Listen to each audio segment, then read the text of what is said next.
Music theory, ear training, and improvising are not three different subjects. They're three different aspects of the exact same thing. Here's the problem that most improvising musicians are experiencing. So first you've got your instrument practice. Maybe you're working on technique exercises, maybe you're practicing scales, you're learning a bunch of songs, and all of that takes place kind of in the instrument world. And then over here you've got music theory world. And so maybe you're watching YouTube videos, maybe you're reading books, but you're getting exposed to these abstract concepts and you're trying to figure out how they apply to actually making music.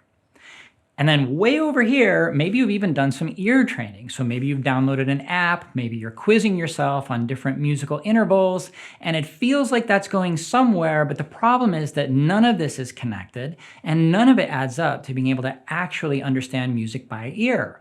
And so you still can't recognize the sounds in the music that you actually listen to, and you still can't improvise with real melodic freedom.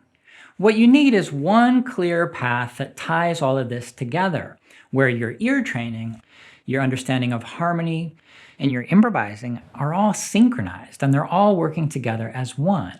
Because these three aspects of your learning should never have been separated in the first place.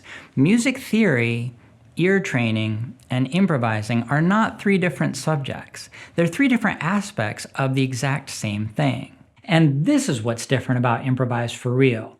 We organize the entire world of harmony into a clear step-by-step path with video lessons, ear training, and jamming activities that are all synchronized to work together. We will lead you on that guided journey. You will understand harmony from the ground up, you'll understand music from the inside out, and there will be no separation between your ear, your understanding, and your improvising.